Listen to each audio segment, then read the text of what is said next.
அன்னைக்கே நினைச்சேங்க, இந்த விதைய போட்டிருக்கமே, கண்டிப்பா இது முளைச்சு வரக்கூடிய விதை தானா? இல்ல இது வறுத்த விதையான்னு கூட தெரியலன்னு சொல்லிட்டு அந்த விளாக்லயே பல டைம் நான் உங்ககிட்ட சொல்லியிருப்பேன்.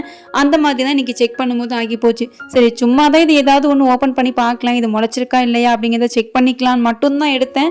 ஆனா உண்மைய சொல்லப்போனா எதுவுமே முளைக்கலங்க.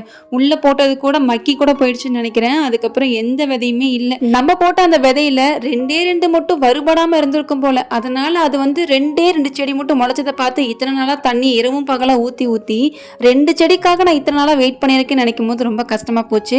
இதுக்கப்புறம் முடியாதுடா சோளமுத்தா அப்படின்னு சொல்லிட்டு என்னோட வேலைகளை பாத்தீங்கன்னா அப்படியே மாத்த ஆரம்பிச்சிட்டேன்.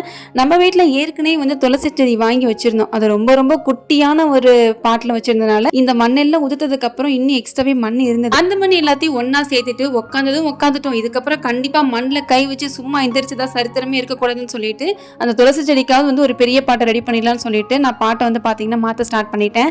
ஆக்சுவலா நம்மளோட அந்த துளசி செடி சின்ன பாட்டில் வச்சிருந்தது, அழகா வேர் விட்டுருந்தது. அதை பார்த்தோன்னே செம்ம சந்தோஷமாயிடுச்சு.